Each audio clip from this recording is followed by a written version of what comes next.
Welcome to Show Me Sports Legacies. Tonight we've got our baseball panel here with Chris Hockenfels and Daniel Gott, and we're talking epic Royals comeback. 10-year anniversary of the 2014 wildcard game. Always fun to talk about this. Goosebump memories from Missouri sports history. I think of this game as the classic. Wildest wildcard game ever, the epic Royals comeback. In a few minutes, we'll play a recorded interview from earlier today with senior assistant to the general manager, scouting and development for the Kansas City Royals, Trenton's own Mike Arbuckle. Mike was a key member of the management team that built those 2014 Royals and reveled in their success that night. We welcome in our panel. One of them's coming in off the road. Talk to us about that, Chris. First of all, we made it to episode 7, so really excited about that. This last weekend, my wife and I got to go on a baseball road trip to see the Royals play in Pittsburgh, and then we made a stop in Cleveland and Detroit to see those ballparks. Had a great time. The ballparks, in order ranked, PNC and Pittsburgh is out of this world. It's a great ballpark. Detroit is also a really fun, underrated ballpark. Had a lot of fun there. And Cleveland is Cleveland. We'll just leave it at that. But it was a great time, and glad we got to see the Royals win a game on the road, too. I appreciate that you brought them a victory. You might have left too soon, although they did win one game after you left. So the losing streak didn't start till one game post your visit. You also met a old-time fan, I think, that caught your eye. Yeah, we were in Detroit, kind of standing in line outside the stadium waiting to get in, and I had my Quad City River Bandits hat on. I thought that'd be less conspicuous going to Detroit than wear my Royals hat. And my wife had a Kansas City Monarchs shirt on, and we're waiting in line, and a guy comes up and says, "Hey, Quad Cities, nice." That's kind of like, wow, how did you know that? And then we got to talking. He's like, "I've been to Quad Cities. In fact, this summer, I finished every affiliate minor league ballpark in the country." And I was like, "Say that again?" He's like, "Well, I had been to all 30. I've been to all 30 major league parks. So I wanted to do all 120 affiliate minor league parks. And I finished this year." He goes, "Little trivia for you. It's actually 119 because somewhere down south, 2 share one stadium." So he showed me a picture on his phone that he had a little sign that said 119 out of 119. And I said, that has got to be one of the most impressive things I've ever heard or seen from a baseball fan. So we got to talk for probably 45 minutes or an hour. He turned me on to a Facebook group called Stadium Chasers, which is stories across the country of baseball fans that go to the different stadiums and in different order and rank them. And so it's a lot of fun. If you like to travel and see ballparks, he's your guy. And plus, it was a great experience to talk baseball. So it was a lot of fun. It's a little late for me to start that odyssey. Yeah, that's a lot of ballparks and a lot of time and commitment, and he must have a lot of money. Might be like Marlin Man. Yeah. Yeah, would show up everywhere, to get on TV. I think he sat more in the bleachers than behind the plate. He told me it was a 30-year adventure, too. Oh, wow. He just didn't do it in the last 2 or 3 years. He's been doing it a long time. Well, that's kind of a teaser. One of these days we'll talk about downtown baseball, and you'll have to bring in some more when we do an episode about that. Now I'm going to start with this statement tonight. The charmed life of the Kansas City sports fan was birthed September 30th, 2014, and everything since for the Royals and then eventually our Kansas City Chiefs. We've been blessed with the highest level of sports entertainment and success you can experience in one lifetime, all in a 10-year span. So let's talk about how that all started. In the year 2014, 98 games in, the Royals were kind of flat. 48-50. They caught fire to secure a wild card berth on Friday. I know it was on Friday the last weekend of the season because I high-fived with Chris and Becky Albright Friday night football game as we were listening to the Royals and showing our Bulldog pride. And we were kind of over in a little corner celebrating the Royals, about to pop the champagne. That night followed a game the Chiefs won at home on a Monday night football game. Town was just electric. And we had big game James Shield going for us that night against John Lester. John Lester, the Royal killer, who'd thrown his only no-hitter against them in 2008. And right off the bat, Shields gives up a 2-run bomb.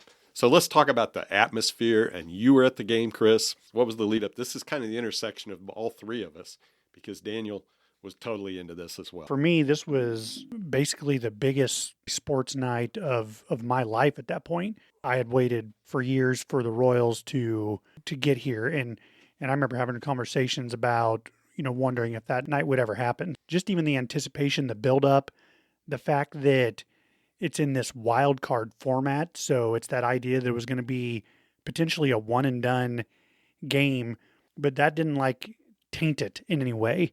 it was still playoff baseball, and it was still something that we as Royals fans have been longing for at that point for just shy of 30 years.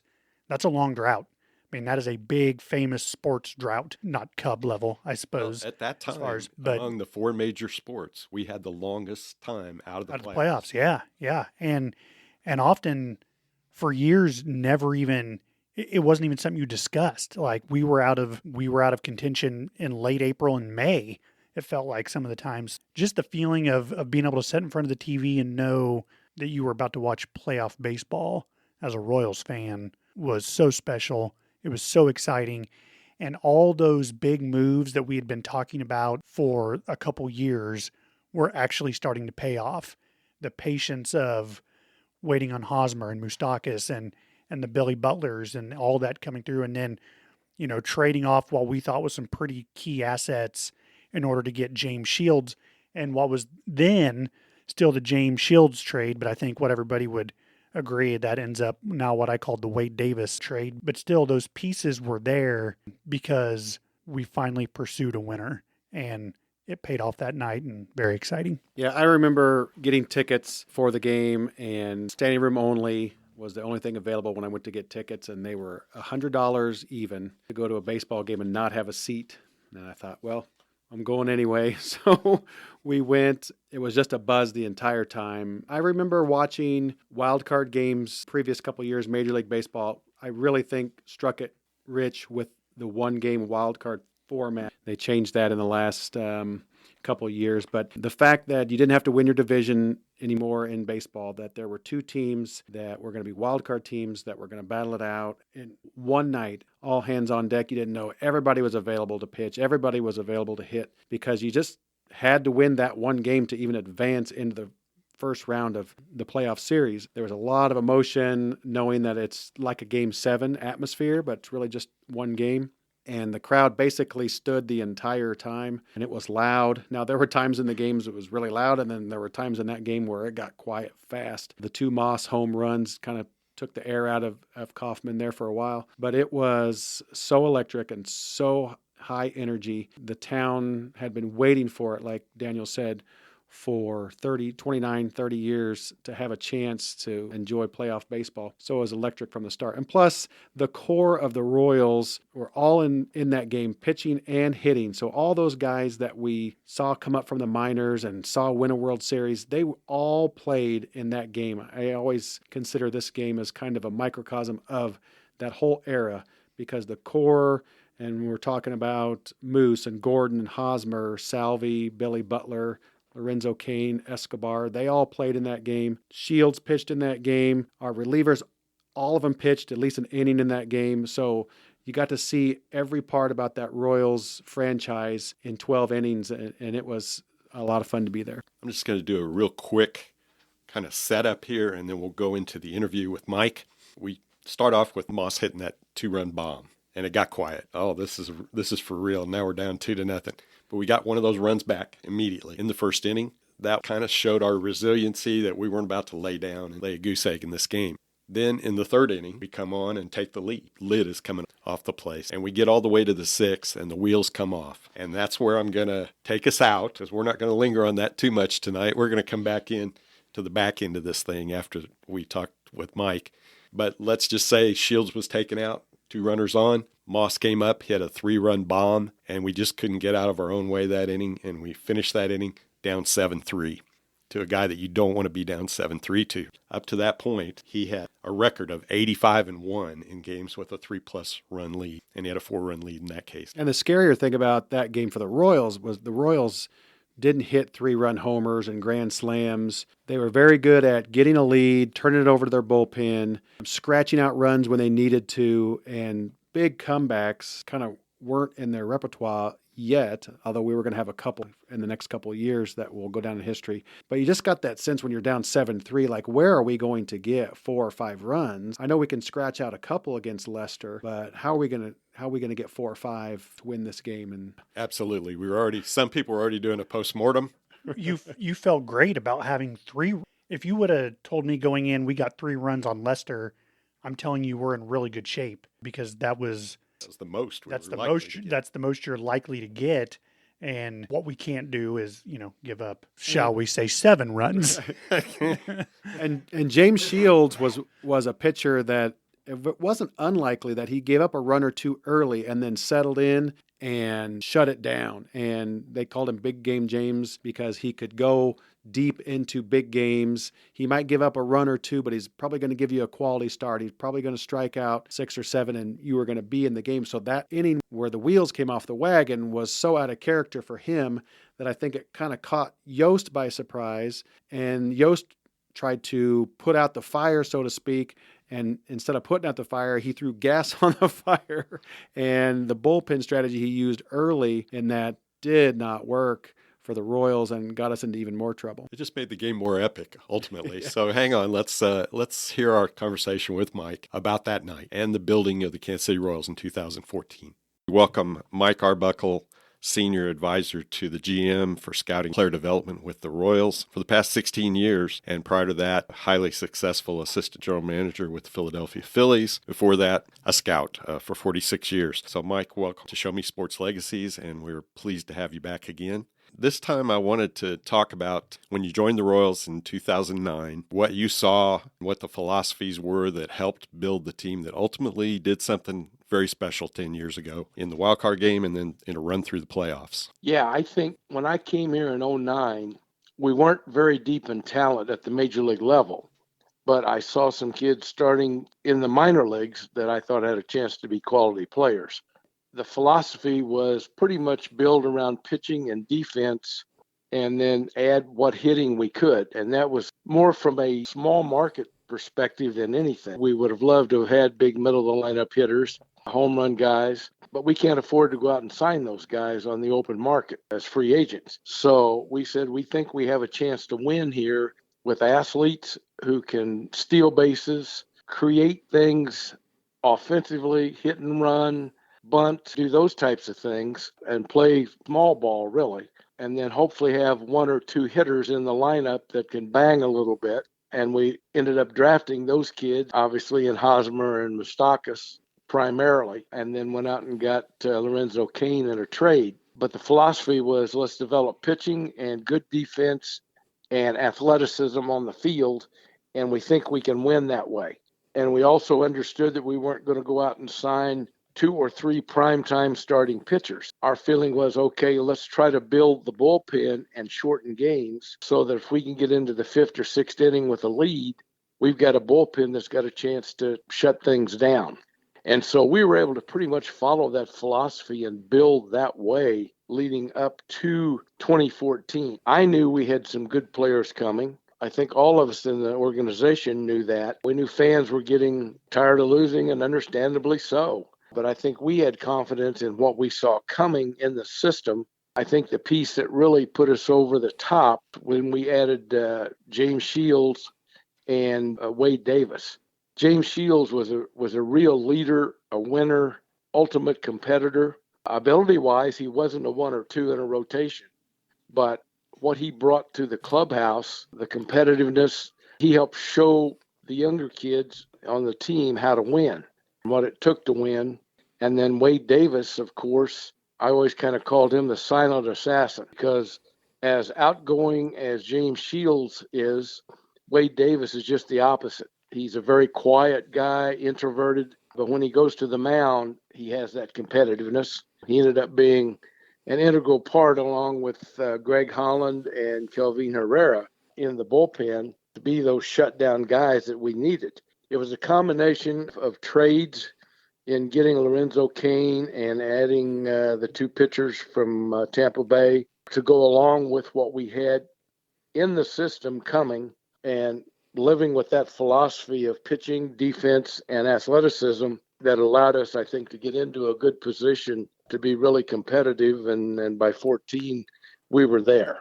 I always thought Wade Davis was one of those guys that kind of like Patrick Mahomes comes in the game and he has the ball in his hands late in the game. If you handed the ball over to Wade Davis in a key spot, you just knew he was coming through somehow. He just gave you a calm. Yeah. I mean, he was obviously 14 as an 8th inning guy, and then in 15 as the closer. It was pretty much automatic.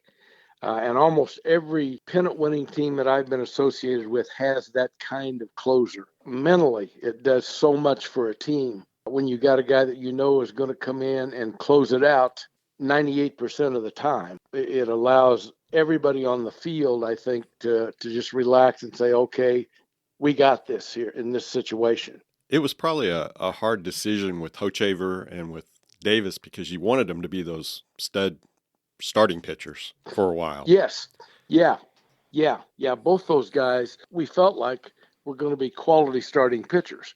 We thought they both had the stuff to probably be upper rotation type guys, but just as it turned out, their comfort level ended up being more in the bullpen. So therefore, their effectiveness was just so much greater out of the pen that we realized that we needed to make the adjustment and put them in the pen and just let them go get them. And that's what we did with both of them. And they both were very successful doing it. In 2014, you got to about the 100th game. You're still 500 or under. What turned the corner on that?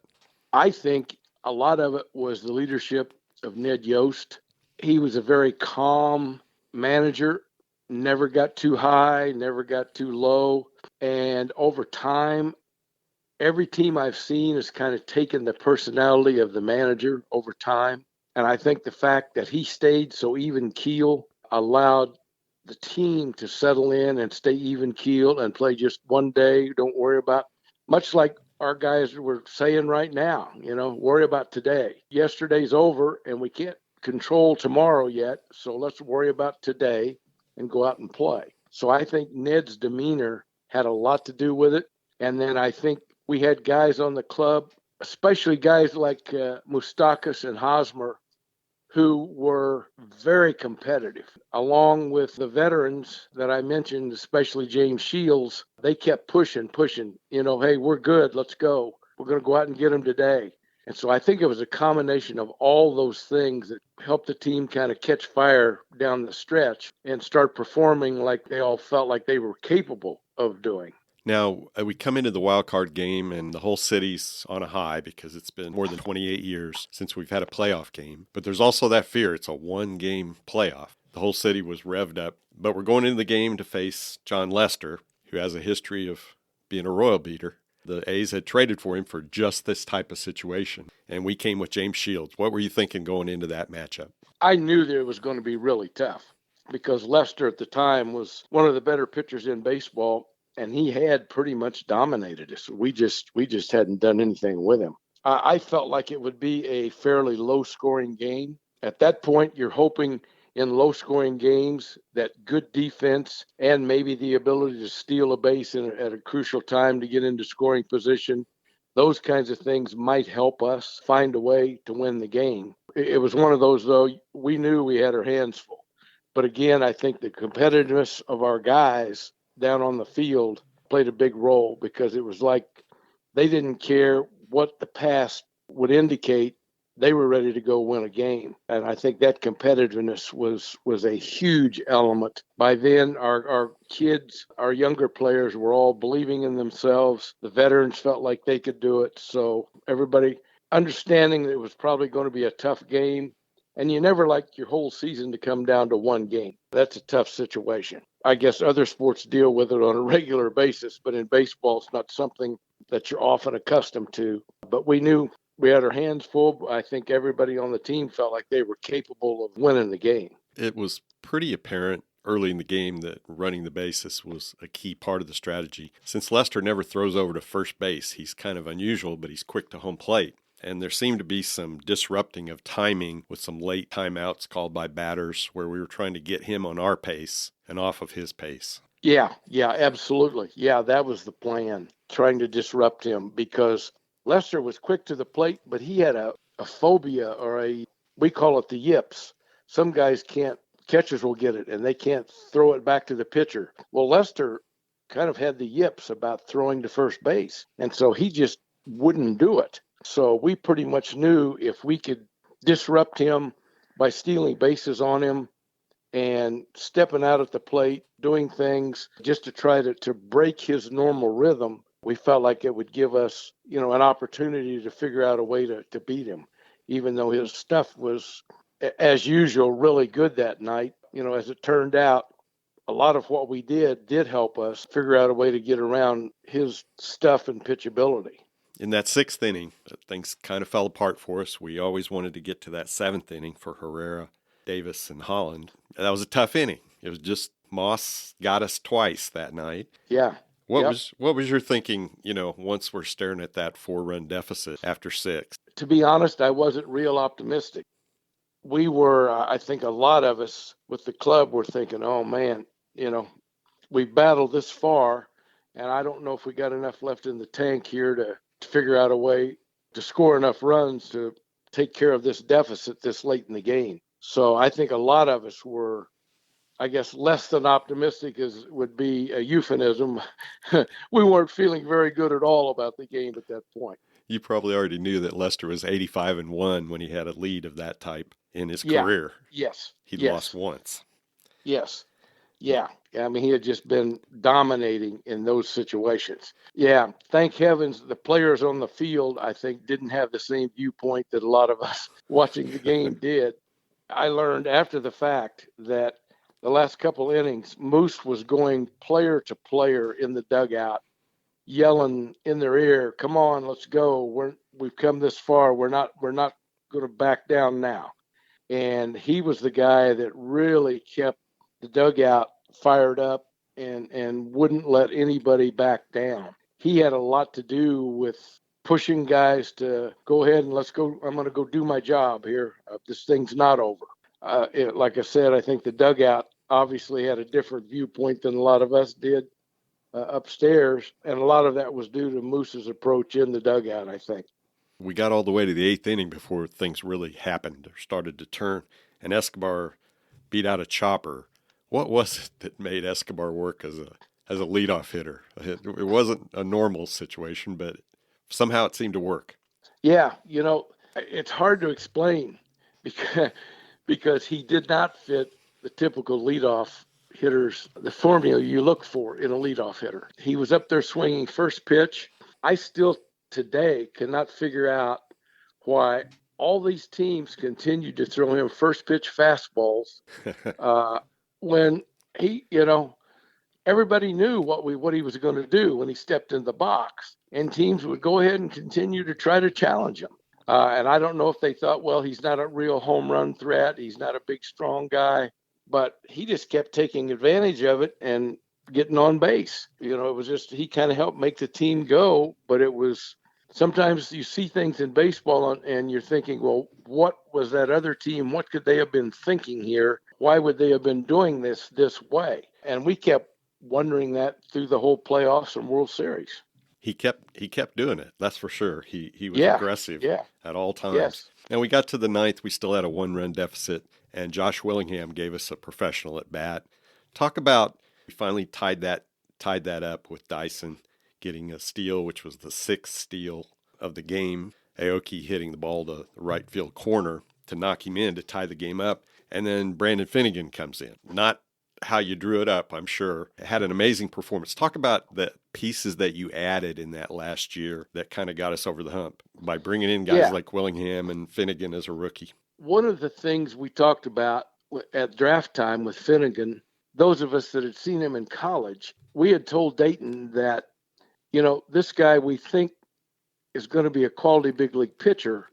It's not going to be a long-term project to get him there. We think he can pitch in the big leagues out of the bullpen this year. And that's not, real commonplace to say that. He could command his pitches, and he was very aggressive. I personally just thought he was a guy that could come in and it didn't seem like any situation really affected him. So I felt like he was kind of a freak of nature in that regard, in that he could help us quickly in the big leagues. And it turned out that he did help us certainly down the stretch and through the playoffs and what have you.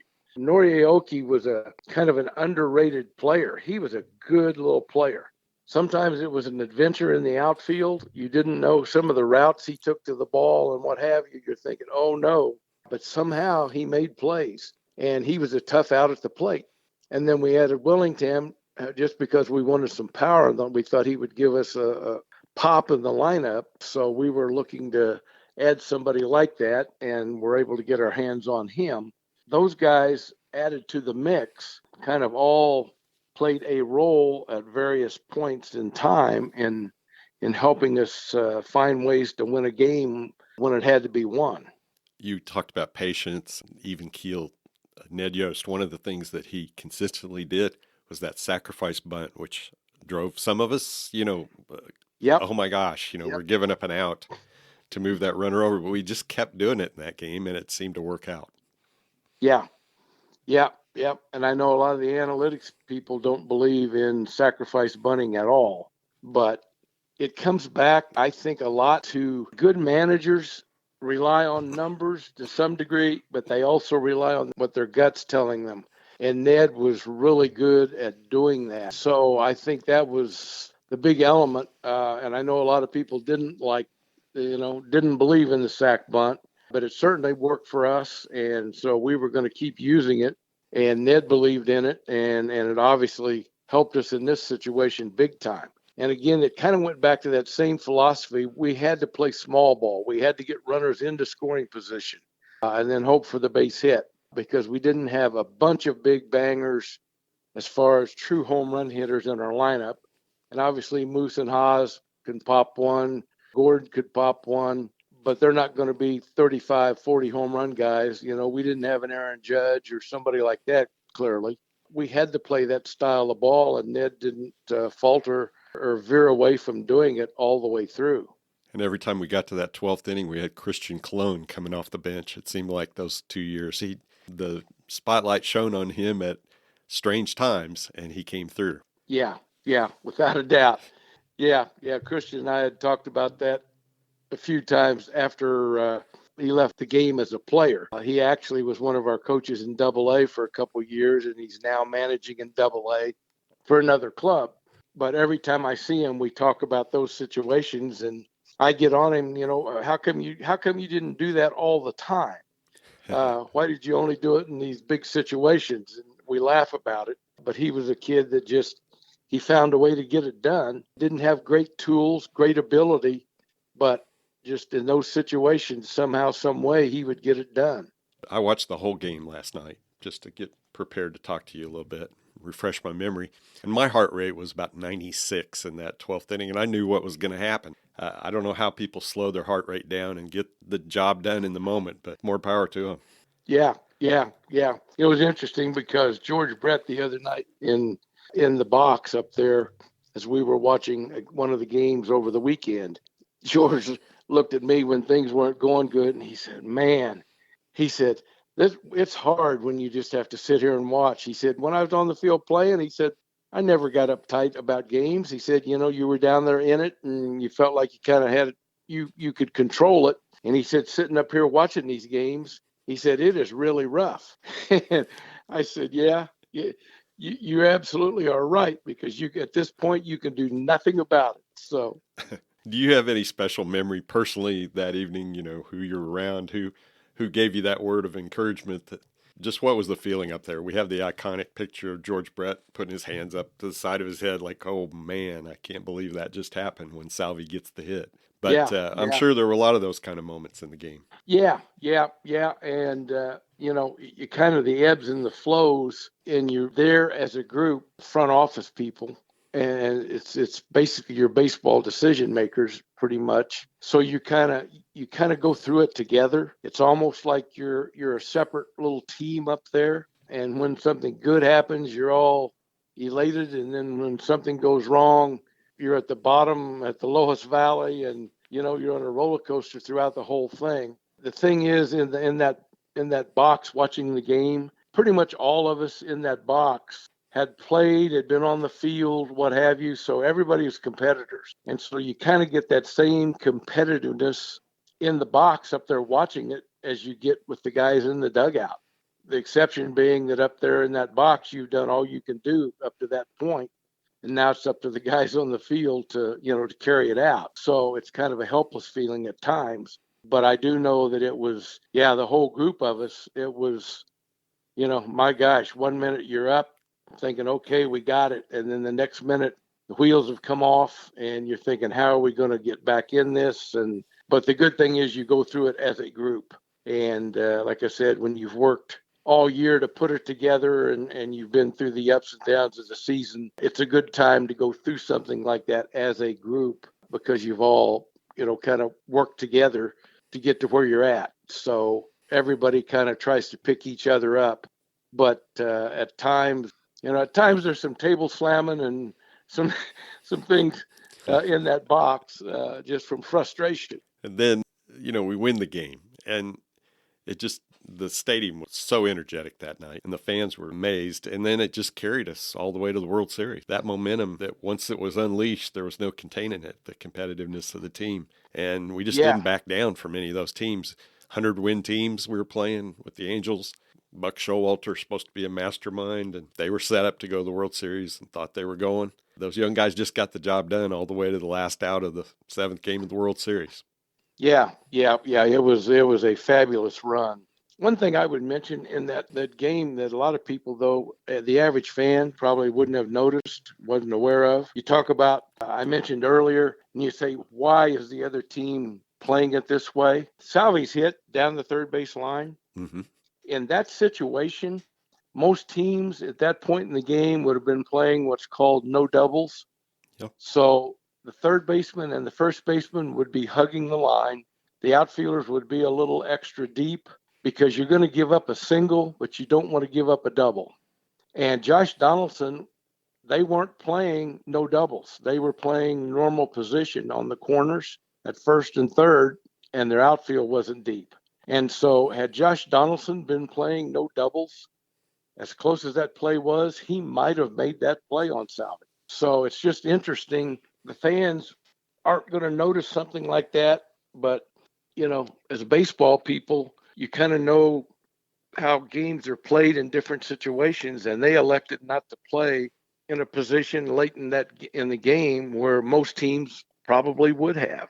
So it truly is a game of inches sometimes. And I think that was the case there because that extra foot or two that Josh Donaldson had played over toward the hole rather than toward the line allowed that ball to get by. And, it changed their whole season and it certainly made ours. What a moment. What a moment. Mike, thank you for sharing this with us. We're always thrilled to talk to you. I hope I haven't taken too much of your morning, and I hope you got a lot of things on your plate in the next few days as the Royals try to fight for that last wild card spot. And I hope they pull that off and you get to relive that 2014 experience all over again. Yes, thank you. Appreciate it. And yeah, we'll go battle this week, and hopefully we're going to be people worried about playoff tickets here shortly. So that'd be a good problem to have. It would be a wonderful problem. We're ready to do it. Thank you, Mike. It's so good to talk to you, and I hope you have a wonderful day. Thank you. Appreciate it. Okay, as we join back in talking about the game itself, after talking with Mike and taking us through all the emotions and the roller coaster of the game, really enjoyed that. Lester still has his 4-run lead going in the 8th inning, and Eske opens up with a chopper up the middle, steals second, gets to third on a fielder's choice. Kane single, plates Eske, Kane steals. Then Hosmer walks. Lester's out of the game. Finally get the guy out of the game. Essential. Butler singles in Kane, Hosmer to third. It's 5-7. No double steal this time because Gore was sent in to run for country breakfast. And Gore steals second. A wild pitch scores Hosmer, and then Perez strikes out.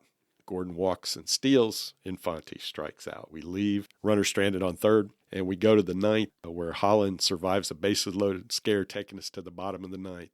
What do you guys remember that happened in that bottom of the 9th? Well, first getting there, I remember that in the 8th we had the golden opportunity to at least tie the game and didn't. So it was scary knowing we had to go to the bottom of the 9th down a run instead of tied, and we had to have a run to continue the game. How scary that is to have to manufacture a run when the world depends on it. And so in typical Royals fashion, they start off with a single. And if the theme of this game was anything, it was singles and stolen bases because the Royals knew how to get on base, and once they got on base, they had 7 steals, I think by 7 different Royals, which is a crazy stat. So they were always putting pressure on Oakland, and it was our turn in the 9th to put more pressure on them and try to scratch out a run. Yeah, and you get that. Once you saw that Josh Willingham ball drop in to right field, you knew you had a chance. we had really victimized Derek Norris since Soto got hurt on that early double steal play. When you see that ball drop, you just realize, man, we've actually got a shot here.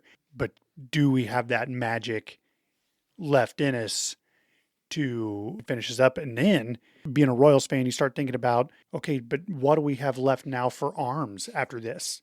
Like, we need to win it here. Like, we need to win it in the ninth. And now tying it's great and you're excited, but then there's always that little bit of extra fear of, okay, so now what? And I also remember the stolen base at third by Dyson, which maybe gives us one of the most iconic little clips in Royals history of stealing that base and then popping up and giving us the rev to the dugout with like, no problem, guys, I got you. This is not one of the biggest moments in Royals history. Trying to steal third with the game on the line, which you hardly ever see these days. Maybe in the 70s and 80s if you're, the St. Louis Cardinals. But now to try to steal bases with one out, the game on the line. But we did it no problem, got the run, but then now what? Well, a wise man once said, that's what speed do.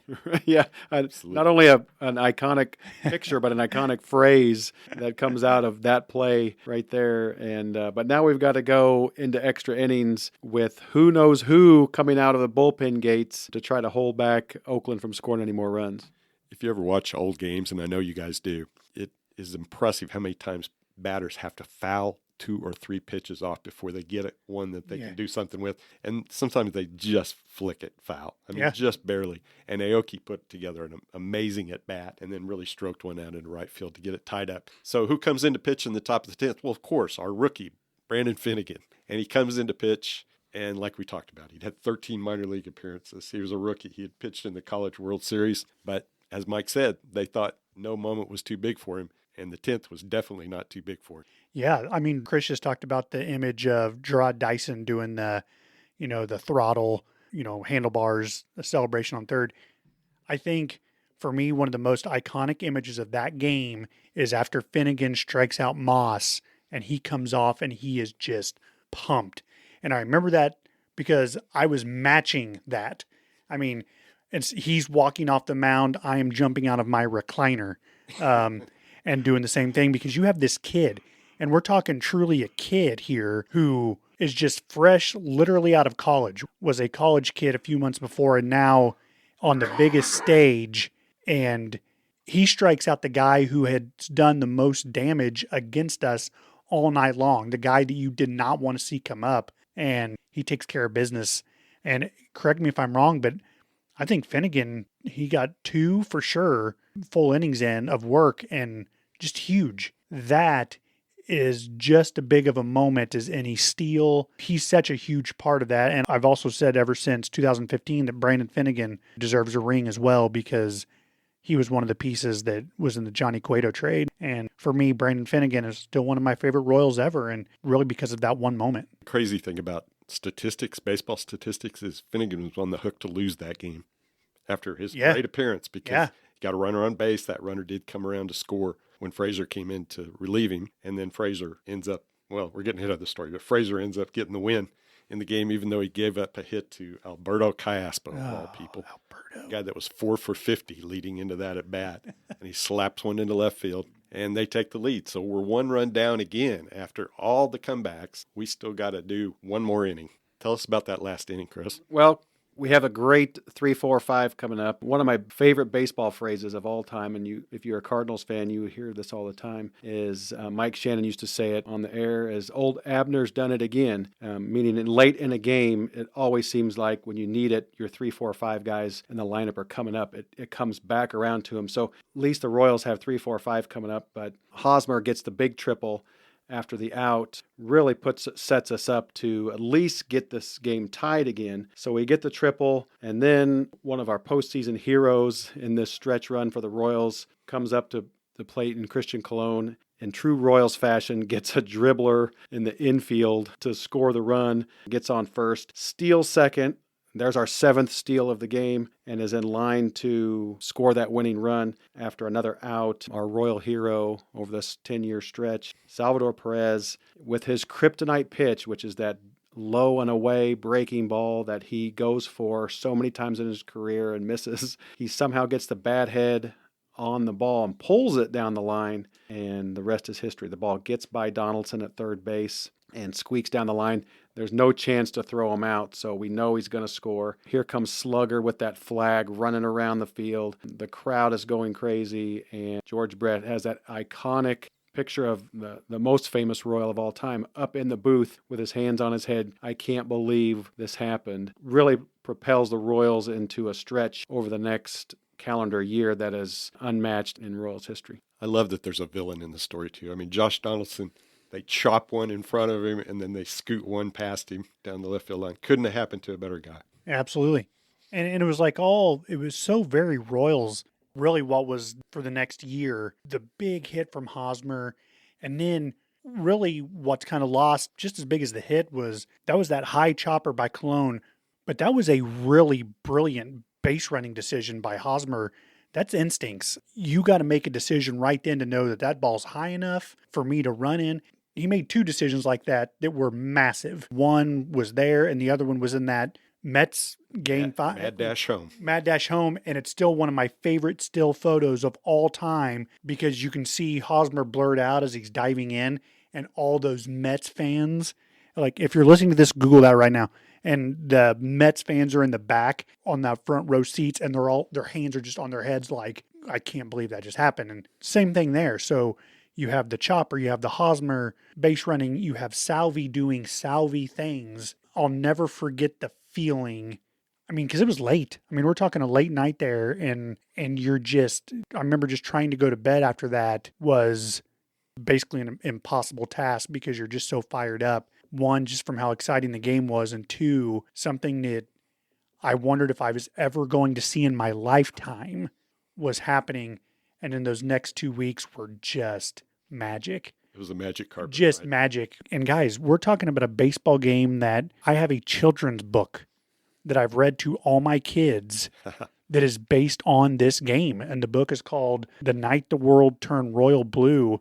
And basically it is a breakdown of this wild card game. I mean, it's probably the book I've read to my children the most. I am not embarrassed to say I get basically almost weepy every time because it's like it takes you back to that moment. And very few things, for me or true Royals fans, there's just something about baseball and that type of moment. And it's a moment my kids know, not because they were, my daughter was 1, my son was not born yet, but my kids know this because of a children's book I've read to them, and they can relate to that. And even though we've won a World Series, I've now seen multiple Super Bowls win. There is something that is just so special about this game because it's what started it all for that special run. And man, I just now want to relive it again. So I really need the boys to get it together here so we can have another moment like that and possibly another children's book. I hope so. A couple quick points with the game. First of all, if you're a Josh Donaldson fan, turn down your volume right now.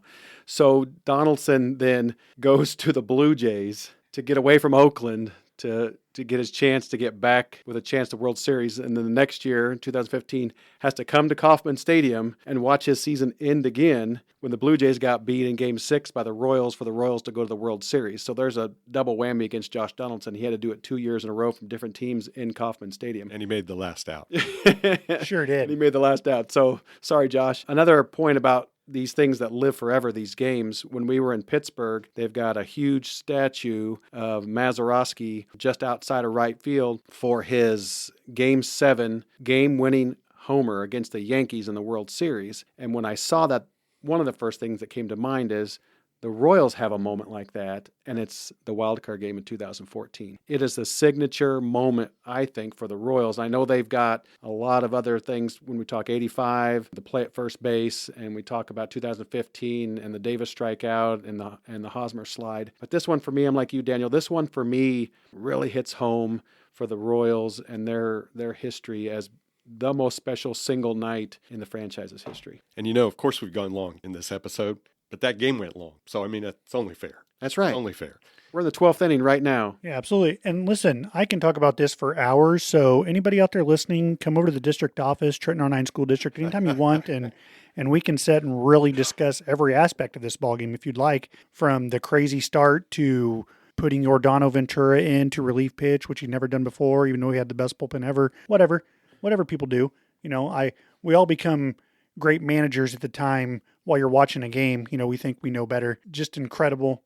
Thanks for having me on, Jeff, because I could talk about this all night long. It's one of my favorite topics, and it's been a joy to talk about it tonight and relive that moment. And I've had goosebumps a couple times just thinking about it. We want to thank everybody for listening. Keep listening. We made it past that critical 6th episode. We're coming in strong with this 7th episode. Who knows what we'll talk about next?